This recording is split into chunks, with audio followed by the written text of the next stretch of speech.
கிட்டத்தட்ட ஒரு 5 மாவட்டத்துக்கு பிரச்சாரத்துக்கு போனோம். இந்த மாதிரி எதுவுமே நடக்கல. ஆனால் கரூரில் மட்டும் ஏன் எப்படி நடக்குது, எப்படி நடக்குது? மக்களுக்கு எல்லா உண்மையும் தெரியும். மக்கள் எல்லாத்தையும் பார்த்துக்கிட்டு இருக்கிறாங்க.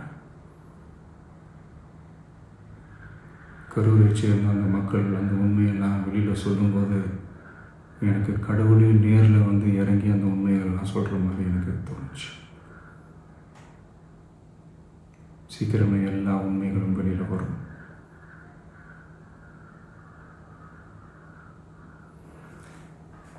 எங்களுக்கு தரப்பட்ட இடத்துல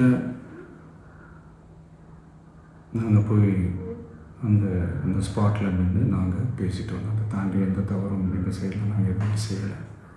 பட் இருந்தாலும் எங்கள் கட்சியை சேர்ந்த நிர்வாகிகள், தோழர்கள் மேலே எஃப்ஐஆர், அது மட்டும் இல்லை சோஷியல் மீடியாவை சேர்ந்த நண்பர்கள், தோழர்கள் அவங்க மேலே எஃப்ஐஆர்லாம் போட்டு இப்போ பிடிச்சிக்கிட்டு இருக்கிறாங்க.